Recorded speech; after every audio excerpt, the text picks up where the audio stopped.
Bapak Ibu, hari ini tema firman Tuhan adalah menang atas iri hati dan kekecewaan. Karena besok itu hari kemenangan, jadi kita mau menang juga atas iri hati dan kekecewaan. Iya, mari kita buka bersama langsung saja di dalam Injil Matius pasal yang ke-11. Kita lihat bersama firman Tuhan. Injil Matius pasalnya yang ke-11. Ini tes suara saya, tes 1, 2, 3, 3, 2, 1. Iya, kayaknya kurang ngebas ya. Di sana kedengaran bagaimana suara saya? Enggak kedengaran? Kedengaran atau tidak? Kedengaran ya? Bagus, berat atau seperti mak-mak? Ya? Iya, tes 1, 2, 3, 3, 2, 1. Haleluya. Kita buka bersama Injil Matius pasal yang ke-11 ya, dan kita lihat ayat yang ke-2 ya. Di sini tentang Yohanes Pembaptis ya, dan Yesus dan Yohanes Pembaptis. Baca bersama ayat yang kedua. Di dalam penjara Yohanes mendengar tentang pekerjaan Kristus, ayat 3. Lalu menyuruh murid-muridnya bertanya kepadanya, "Engkaukah yang akan datang itu atau haruskah kami menantikan yang lain?" Ayat 4. Yesus menjawab mereka, "Pergilah dan katakanlah kepada Yohanes apa yang kamu dengar dan kamu lihat." Ayat 5. Orang buta melihat, orang lumpuh berjalan, orang kusta menjadi tahir, orang tuli mendengar, orang mati dibangkitkan, dan kepada orang miskin diberitakan kabar baik. Ayat 6. Dan berbahagialah orang yang tidak menjadi kecewa dan menolak aku. 7. Setelah murid-murid Yohanes pergi, mulailah Yesus berbicara kepada orang banyak itu tentang Yohanes. "Untuk apakah kamu pergi ke padang gurun melihat bulu yang digoyahkan angin kian kemari? Untuk apakah kamu pergi melihat orang yang berpakaian halus? Orang yang berpakaian halus itu tempatnya di istana raja." Ayat 9. "Jadi untuk apakah kamu pergi melihat nabi? Benar, dan aku berkata kepadamu bahkan lebih daripada nabi." Ayat 10. "Karena tentang dia ada tertulis, lihatlah, aku menyuruh utusanku mendahului engkau. Ia akan mempersiapkan jalanmu di hadapanmu." Saudara, Yesus dan Yohanes Pembaptis. Di sini dikatakan siapa Yohanes Pembaptis itu? Dia adalah orang yang dipilih Tuhan. Dia adalah utusanku, kata Yesus, yang mendahului engkau. Ya, firman Allah, ia akan mempersiapkan jalan di hadapanmu. Yohanes Pembaptis adalah seorang yang dipilih Allah untuk mempersiapkan jalan bagi kedatangan Yesus. Dia adalah nabi perantara antara perjanjian lama dan perjanjian baru. Semua perjanjian lama itu janji-janjinya diucapkan. Saudara, Yohanes berkata tentang nubuatan akan kedatangan Kristus. Dia berkata, persiapkanlah jalan baginya, luruskanlah jalan bagi dia. Ya, sebab Mesias itu akan datang. Buluh yang patah terkulai tidak akan dipatahkan. Sumbu yang pudar nyalanya tidak akan dipadamkannya. Dia bersaksi tentang sang Mesias yang akan datang. Dan Alkitab mencatat, singkat cerita, datanglah Yesus, dan Alkitab juga berkata bahwa Yohanes Pembaptis membaptis Yesus. Jadi menurut saudara, Yohanes Pembaptis ini orang yang luar biasa nggak? Luar biasa, karena dia dipilih Tuhan. Bahkan dia membaptis Yesus, ya. Dia adalah seorang yang mempersiapkan jalan bagi Tuhan. Singkat cerita, Yesus datang. Yesus mulai dibaptis, Roh Kudus turun. Yohanes melihat Roh Kudus seperti burung merpati hinggap dan turun di atas kepala Yesus, berkata, "Inilah anakku yang aku kasihi, kepadanyalah aku berkenan." Dia melihat semua peristiwa itu terjadi. Tapi Injil Matius pasal yang keempat ayat 12, coba kita lihat bersama. Di Injil Matius 4, ini baru Matius 4 ya, kita tahu Matius 1 itu menceritakan Yesus, 2, 3, ini baru yang keempat ya. Ayat 12, Injil Matius 4 ayat yang ke-12. Baca bersama. "Tetapi waktu Yesus mendengar bahwa Yohanes telah ditangkap, menyingkirlah ia ke Galilea." Jadi di Injil Matius pasal yang keempat Yohanes ditangkap. Dan apa yang Yesus lakukan? Dikatakan Alkitab berkata Yesus menyingkir, tidak mau ikut-ikutan. Saudara, saya mencoba bertanya, seandainya kita yang jadi Yohanes, ya coba kita sedikit merenung bukan menghayal, ya, tapi merenung. Kalau saudara dipilih menjadi Yohanes, orang yang mempersiapkan jalan bagi Tuhan, yang berkata bahwa luruskan jalan baginya, Sang Mesias akan datang, dia adalah seorang diurapi yang maha tinggi dan bla bla bla bla lain, dan semua terjadi. Lalu pada akhirnya Yohanes ditangkap dan dipenjara. Lalu Yesus menyingkir. Kira-kira kalau saudara jadi Yohanes, saudara kecewa atau tidak? Jujur, kecewa atau enggak? Kecewa.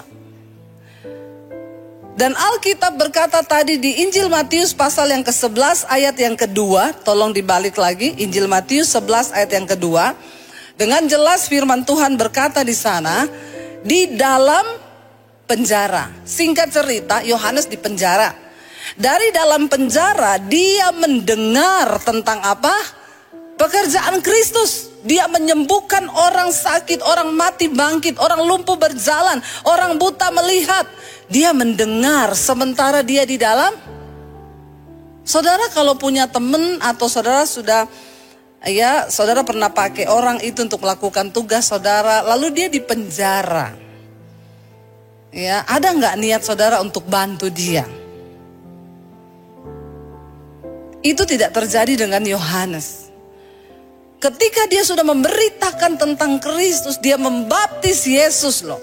Dan Alkitab berkata, dia ditangkap dan dipenjara. Dari dalam penjara, dia dengar tentang kehebatan pekerjaan Kristus di luar sana. Yesus menyembuhkan orang sakit, membangkitkan orang mati. Dan dia saudara merasa, orang lain bisa ditolong, orang lain dilakukan sesuatu. Tetapi kenapa aku tidak ditolong? Ada rasa iri hati melihat pekerjaan Tuhan bagi orang lain, tapi kenapa saya tidak? Seringkali kita juga mengalami ini dalam hidup kita. Ketika kita mendengar orang ditolong, ya tidak semua orang dengar kesaksian kita itu seneng loh saudara. Ada yang waktu kita cerita, kita bersaksi, dia tuh pura-pura seneng. Oh iya ya, hebat ya, dahsyat ya. Tapi dalam hati dia tidak seneng.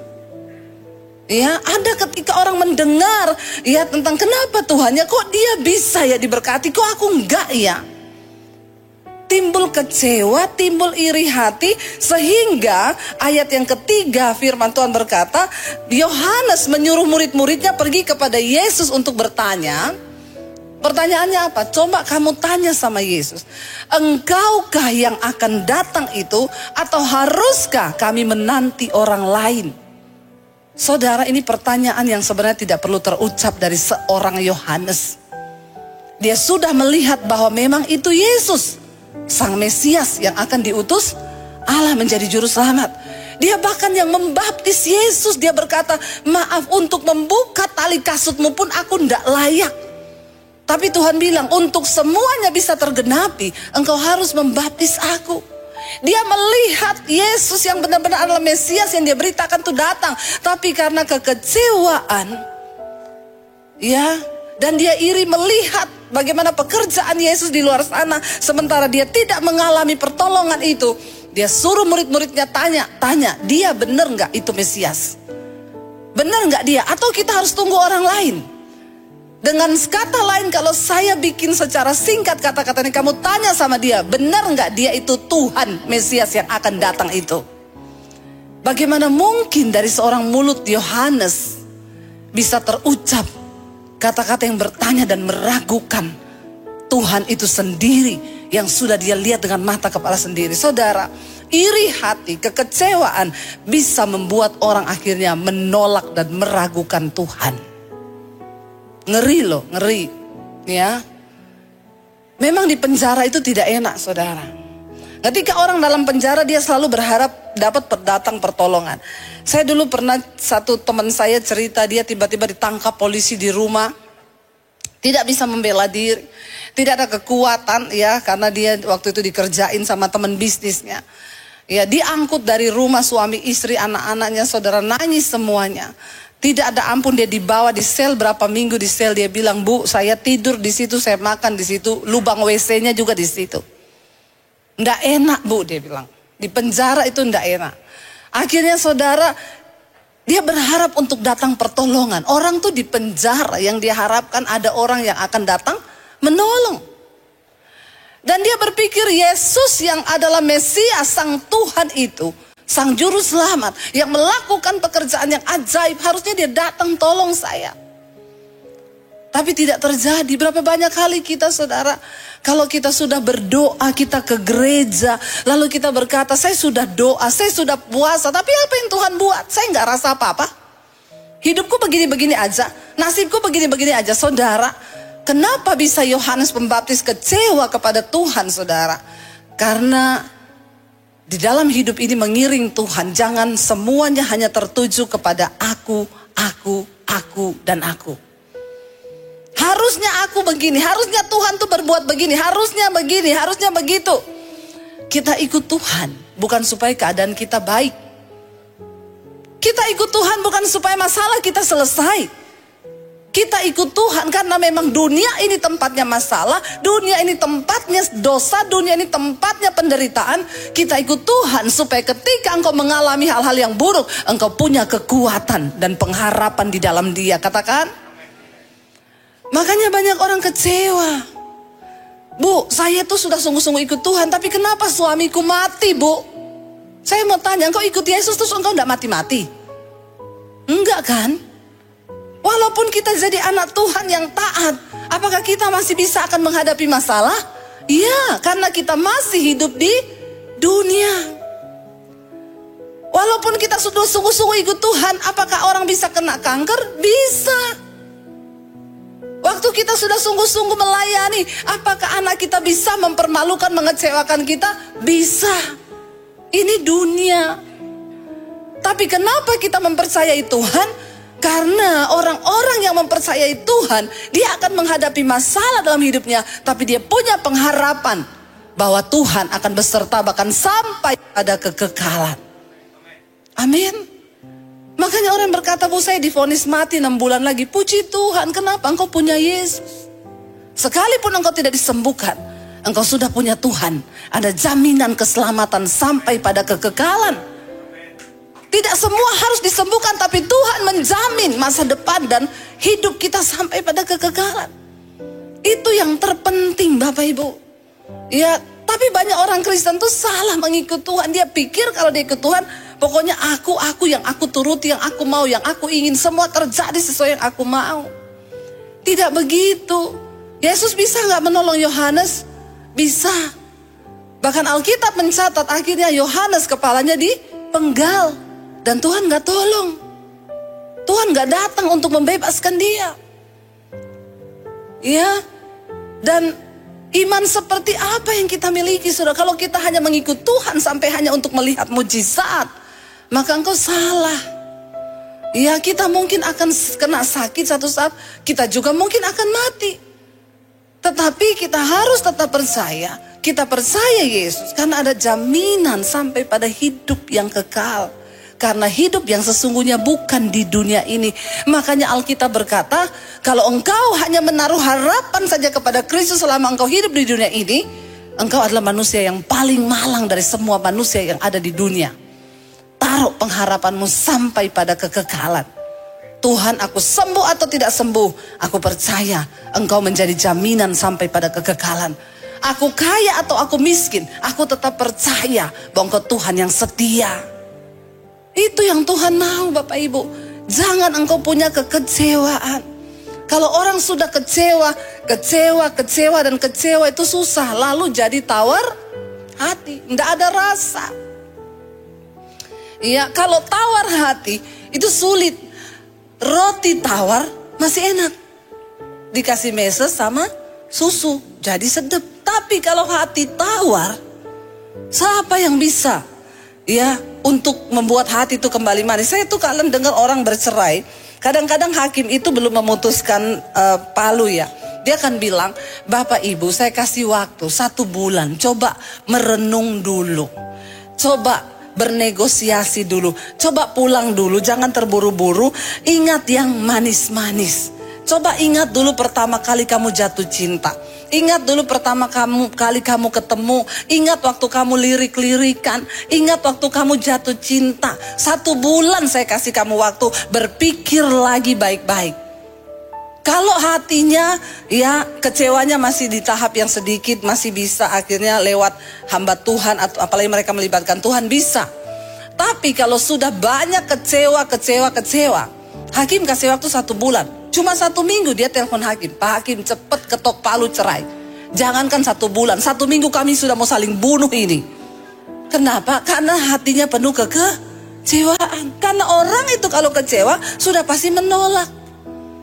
Ya, jangan engkau kecewa sama manusia, apalagi kepada Tuhan. Jangan kecewa Bapak Ibu. Dia suruh tanya, lalu Yesus menjawab begini kepada murid-muridnya. Jawab Yesus ya. Yesus menjawab mereka, pergilah ayat 4 dan katakan kepada Yohanes apa yang kamu dengar dan kamu lihat. Cerita aja apa yang kamu dengar, yang kamu lihat. Apa yang harus kamu sampaikan kepada Yohanes? Dia nggak perlu tanya kamu Mesias atau bukan. Cerita aja. Orang buta melihat, orang lumpuh berjalan, orang kusta menjadi tahir, orang tuli mendengar, orang mati dibangkitkan, dan kepada orang miskin diberitakan kabar baik. Ini adalah hal-hal yang juga diberitakan Yohanes ketika dia menyatakan bahwa Sang Mesias akan datang. Dia akan membawa sebuah pengharapan yang baru, kata Yohanes. Tapi ketika dia kecewa, dia menjadi tidak percaya. Lalu Yesus berkata kepada mereka, dan tolong sampaikan kepada Yohanes ayat 6. Dan bilang kepada Yohanes, berbahagialah orang yang tidak menjadi kecewa dan menolak aku. Dia bilang sama Yohanes, berbahagia orang yang tidak menjadi kecewa dan menolak aku. Karena orang yang kecewa sudah pasti nanti akan menolak. Dan ayat 7 berkata, setelah murid-murid Yohanes pergi, mulailah Yesus berbicara kepada mereka. Dia ceritakan Yohanes adalah seorang yang besar. Dia dipakai sebagai utusan Allah. Dia adalah seorang nabi antara perjanjian lama dan perjanjian baru, yang menyatakan bahwa nubuatan itu akan digenapi. Tapi apa yang terjadi saudara? Kekecewaan meliputi hatinya. Bapak Ibu ya, kita harus berdamai. Dan jangan biarkan rasa kecewa itu selalu ada dalam hidup kita. Kemarin berapa malam yang lalu saya bacakan kesaksian di Mesbah Doa. Yang ikut Mesbah Doa pasti tahu. Seorang ibu cerita, Bu, saya mau bersaksi. Sebelum saya mengenal channel Ibu Debbie, saya ini orang yang penuh dengan kekecewaan. Saya kecewa kepada suami dan mertua saya. Saya tidak bisa mengampuni mereka. Hati saya sudah kecewa. Akhirnya Bu ya, karena kekecewaan itu saya tiap hari itu pengen marah, stres. Orang itu kalau banyak kecewa di hatinya itu marah-marah, stres ya. Selalu saya ingatkan, hati-hati, darah mengental, warnanya hitam, kortisol naik. Kalau engkau simpan kecewa, amarah, kepahitan, itu sudah satu paket. Lalu akhirnya dia bilang, saya mulai mendengarkan khotbah-khotbah di YouTube. Ketika saya mulai mendengarkan khotbah-khotbah di YouTube, saya dengar ibu tuh khotbah selalu soal kekecewaan, kepahitan, harus mengampuni. Tapi saking saya kecewa, saya abaikan. Tiba-tiba saya sakit gigi Bu. Syaraf gigi saya itu sakit sekali. Saya berobat ke dokter gigi biasa. Dokternya bilang saya kasih antibiotik, obat syaraf dan lain sebagainya. 3 bulan berobat tidak sembuh-sembuh. Bayangkan loh, sakit gigi. Dia pindah ke dokter yang lebih ahli lagi saudara. Dokter kedua dia datang, dia berobat. Ya berobat berbulan-bulan saudara, tidak sembuh juga. Udah minum antibiotik, udah disuntik, udah apa, enggak sembuh. Dia bilang, ibu tahu sakitnya itu setengah mati, sakit banget. Sampai dia minum aja nggak bisa. Minum kalau kena syaraf itu kesakitan. Bukan cuma minum, makan, tidur pun nggak bisa. Dan itu sakit gigi saudara. Saudara pernah rasa sakit gigi? Lebih baik sakit gigi daripada sakit hati. Katanya sih, tapi menurut saya lebih baik sakit hati sih daripada sakit gigi ya. Kalau sakit hati cepat-cepat bertobat, minta ampun sudah beres. Tapi sakit gigi, dan dia sakit gigi itu setengah tahun lebih, bukan 1 hari 2 hari. Bayangkan sakit terus saudara. Akhirnya datang ke dokter yang ketiga, ahlinya ahli dokter gigi. Ya dia cari lagi yang paling hebat, profesor. Dia datang, dia lihat, dia bilang kayaknya ini bukan sakit gigi dari syaraf deh Bu. Ini kayaknya berhubungan dengan psikis, kejiwaan. Bisa ya? Bisa loh saudara, dari kekecewaan dan sakit hati naik ke saraf gigi. Ada di antara saudara yang sakit gigi hari ini? Atau sakit apa saja? Ternyata memang benar, dari jiwa itu bisa mempengaruhi hal-hal yang ada di fisik. Tapi dokter itu bilang begini, ya udah tapi kita coba berobat. Hari Senin ibu balik lagi, kita akan operasi. Dan ibu sediakan uang 35 juta. Dia bilang, saya enggak pernah dikasih uang suami saya. Iya, karena udah kecewa toh. Apalagi suaminya pelit, tambah kecewa. Bapak-bapak makanya jangan pelit, amin. Dia sakit hati, dia kecewa saudara. Ya dia bilang, saya sudah pikir bu, operasi 35 juta, suami gak kasih saya uang berobat. Tapi saudara, ketika dokter tuh cuma bilang, bu ini kayaknya dari psikis kejiwaan. Ibu stres enggak? Atau apa yang ibu simpan? Dia pulang malam itu, dia merenung. Lalu dia cari khotbah-khotbah di YouTube. Dia bilang, saya dengerin khotbah-khotbah, ya khotbahnya Ibu Debbie satu saat tuh saya nangis malam itu di jamaah Tuhan. Saya nangis semalam-malaman tidak berhenti bu. Saya minta ampun sama Tuhan dan saya mulai belajar melepaskan pengampunan. Membuang kekecewaan di hati terhadap mertua dan suami saya. Saya kecapean nangis semalaman, saya ketiduran. Waktu saya bangun, saya rasa, kenapa gigi saya sembuh? Bener loh Bapak Ibu. Yang gak tepuk tangan ini gak percaya. Awas loh kalau Anda sakit gigi ya. Baru Anda mengalami, hati-hati. Dia bilang dia kaget bangun. Kenapa gigi saya udah gak sakit? Padahal dia tuh lagi menunggu hari Senin, tinggal berapa hari lagi. Dia udah pikir keluar uang 35 juta. Dia akan dioperasi, diobok-obok. Tapi ketika dia lepaskan pengampunan, dia bilang saya disembuhkan bu. Sampai hari ini saya sembuh. Apa yang terjadi waktu dia sembuh? Hatinya baik, tidak stres lagi, nggak marah-marah, bahkan tidak jadi kehilangan uang 35. Wow nggak? Bilang wow. Amin. Loh saudara, ajaib loh ternyata. Waktu engkau membuang kekecewaan di hatimu, Tuhan bisa mengubah segala-galanya. Tuhan bisa mengubah. Iya, dan tidak ada perkara yang mustahil asal engkau berespon dengan benar. Alkitab Yesus berkata, bilang kepada Yohanes, berbahagialah orang yang tidak menjadi kecewa dan menolak aku. Kalau engkau kecewa, pada akhirnya engkau akan menolak Tuhan. Dia akan ngomong, saya itu sudah kepahitan banget sama suami saya. Makanya semua khotbah ibu yang lewat, mau soal kepahitan saya nggak gubris bu. Karena saya pikir Allah lu nggak tahu sih kenapa orang bisa mengabaikan firman. Karena hatinya penuh kekecewaan. Makanya jangan coba-coba kecewa, suruh buang kekecewaan. Saya kemarin pelayanan ya di satu tempat, saya pelayanan di Mabes. Saya ketemu dengan seorang pejabat di situ. Dan dia cerita Bapak Ibu. Dia cerita bagaimana dia mengalami pertobatan dengan Tuhan. 2019 dia bertobat di jamaah Tuhan. Dia cerita kenapa? Awalnya tiba-tiba berat badannya drop, turun 10 kilo. Dalam waktu yang singkat turun 10 kilo. Dia tahu ini nggak benar. Periksa ke dokter.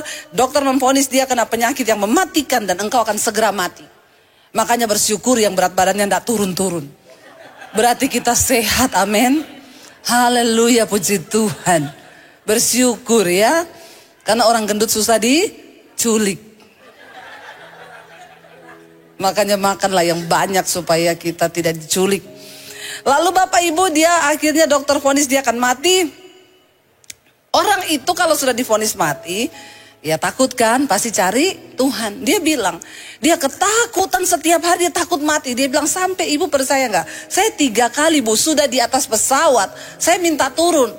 Bahkan pesawat itu sudah mulai jalan, saya suruh stop bu. Saya suruh stop, balik, mundur, saya turun karena saya ketakutan luar biasa, saya takut mati. Lalu satu saat dia bilang, ini sudah tidak benar Tuhan. Aku bakalan mati memang, cuma kenapa hatiku tersiksa, pokoknya hidupnya itu nggak sejahtera. Pejabat lo punya uang. Akhirnya dia tanya sama Tuhan, Tuhan beri aku kesempatan untuk aku bisa hidup. Kasih aku kesempatan hidup. Dia bilang, saya dengar suara Tuhan tuh jelas di telinga saya ngomong begini po. Aku akan memberi engkau kesempatan hidup. Dan kalau aku beri engkau kesempatan hidup, engkau mau pakai untuk bersinah, untuk selingkuh, untuk melakukan semua kejahatan, untuk itu engkau minta diperpanjang hidup. Dia nangis saat itu, dia berlutut sama Tuhan. Dia bilang, tidak Tuhan, kalau engkau perpanjang umurku, aku akan menceritakan tentang perbuatanmu yang ajaib. Dan kalau engkau tahu aku akan melakukan persinahan lagi, lebih baik engkau cabut nyawaku. Itu Tuhan, komitmenku dengan engkau. Lalu dia tanya sama Tuhan, bagaimana cara aku memulai pertobatan ini? Dan Tuhan ngomong sama dia jelas, kamu mau sungguh-sungguh bertobat? Iya. Kamu mau mulai dari mana? Iya. Ceritakan semua dosamu kepada istrimu. Bapak-bapak langsung tegang. Tatap mata saya. Langsung tegang semua, berubah mukanya. Iya, dalam hatinya dia bilang, saya sih memang akan mati Tuhan. Tapi kalau cerita ke istri bisa dipercepat kematian saya. Yang ada tadinya jantung normal langsung pasang ring 5. Tapi Tuhan bicara itu sama dia. Lalu dia berdoa, dia bilang, Tuhan, aku tahu dunia kiamat, perang akan terjadi kalau aku cerita semua dosaku sama istriku. Tapi aku tidak punya pilihan karena aku akan mati. Dia panggil istrinya. Istrinya duduk di depannya dia, saudara. Dia bersaksi, ini ada istrinya di depan saya. Dia cerita, saya mau pengakuan dosa sama kamu. Ya beda ya, bapak-bapak itu berhenti selingkuh karena ketahuan sama ngaku sendiri itu beda ya. Ada yang berhenti bukan apa? Ketahuan. Itu nggak sungguh-sungguh pertobatannya, itu cuma karena ketahuan. Tapi ini ngaku, dia cerita, 21 tahun kita menikah, saya mau cerita sama kamu semua dosa saya. Dia cerita, di apartemen ini ada, di situ ada, di sini ada, di situ ada. Dia bawa istrinya naik mobil keliling, ini loh apartemennya, ini loh rumahnya, ini loh tempatnya, ini loh, ini loh, ini loh. Istrinya syok dan kaget. Istrinya bilang sama saya, Bu, saya tahu suami saya bukan orang baik. Tapi saya tidak menyangka kelakuannya sebejat itu. Ternyata yang dia lakukan tuh jauh dari apa yang saya pikirkan, Bu. Dia bilang, akhirnya Bu, saya plong. Istri saya tiap hari matanya bengkak, nangis tiap hari, nggak bisa makan, nggak bisa tidur 2 tahun. Kenapa? Hatinya kecewa. Kecewa. Dia bilang, kita menikah 21 tahun dan ternyata perbuatanmu seperti itu. Suaminya bilang, aku akan mati.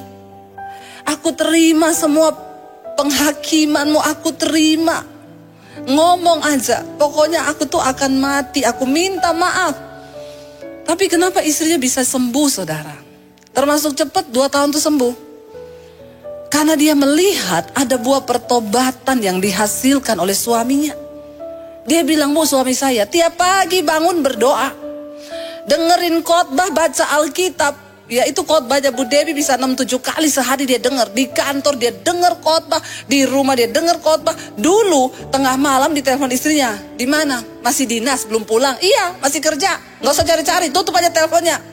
Sekarang Bu, jam 4 udah di rumah. Istrinya bilang, kok udah pulang?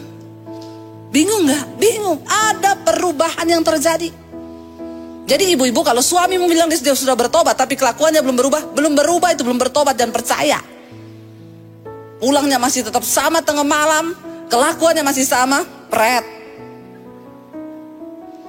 Saudara, dia bilang, ibu tahu perubahannya luar biasa. Dia setiap hari ngajak saya berdoa. Dan apa yang terjadi, saudara? Dia bilang teman-temannya datang di kantor, para pebisnis datang. Ngasih bawa duit, Bu, bawa duit. Dia tanya, buat apa ini duit? Biasalah Pak, bawa pulang uangmu. Saya mau berdoa buat kamu. Kamu harus ketemu Tuhan. Jadi kemarin kita persekutuan tuh rata-rata teman-teman pengusahanya yang dulu sering datang, itu diinjilin semua sama dia. Bahkan kemarin ada orang yang gak percaya Yesus, saudara, karena melihat pertobatannya. Dan saya berkata, wow, luar biasa apa yang Tuhan buat. Dan istrinya kekecewaannya segera pulih. Kenapa? Karena dia melihat suaminya itu berubah. Bapak Ibu, berbahagialah orang yang tidak menjadi kecewa dan menolak aku. Ingat, ya kita mungkin akan mengalami banyak kekecewaan dalam hidup ini. Tetapi segeralah buang itu supaya engkau jangan menolak Tuhan. Lihat bersama Ibrani pasal yang ke-12 terakhir ayatnya. Ibrani pasal yang ke-12 ayat yang ke-25. Ibrani 12 ayat 25 kita baca bersama 1, 2, 3. Jagalah supaya kamu jangan menolak Dia yang berfirman. Sebab jika mereka yang menolak Dia yang menyampaikan firman Allah di bumi tidak luput, apalagi kita jika kita berpaling dari Dia yang berbicara dari sorga. Jagalah supaya kamu jangan menolak Tuhan. Kekecewaan itu akan membuat kita pada akhirnya menolak Tuhan di dalam hidup kita. Saya berdoa Bapak Ibu, jangan biarkan hati kita diisi oleh kekecewaan. Kecewa pada manusia, jangan apalagi kecewa kepada Tuhan. Apapun keadaanmu hari ini, tetaplah percaya bahwa Dia Tuhan yang turut bekerja untuk mendatangkan kebaikan di hidup kita. Kenapa kita percaya Tuhan? Karena ada jaminan yang sampai pada kekekalan. Dan itu cukup. Tuhan, Engkau tolong atau tidak tolong, Engkau sembuhkan atau tidak sembuhkan, aku tetap percaya padamu. Seorang hamba Tuhan di Nigeria, saudara, dia seorang hamba Tuhan yang dipakai Tuhan mendoakan orang sakit sembuh. Saya undang para imam musik untuk maju. Yang sakit didoakan sembuh. Pokoknya lumpuh berjalan, buta melihat. Tiba-tiba satu saat Tuhan izinkan dia kena sakit. Dia berdoa bagi dirinya, dia tengking sakitnya tidak sembuh. Dia berpuasa untuk kesembuhannya, dia tidak sembuh. Dan pada akhir hidupnya dia berkata, Tuhan, aku kecewa kepadamu. Kenapa aku mendoakan orang lain dan mereka sembuh? Tapi ketika aku sakit, aku berdoa, aku tidak disembuhkan. Jadi maaf Tuhan, aku akan meninggalkan Engkau dan tidak lagi percaya kepadamu. Saudara tahu dia mati karena penyakitnya dalam keadaan dia menolak Tuhan karena kecewa.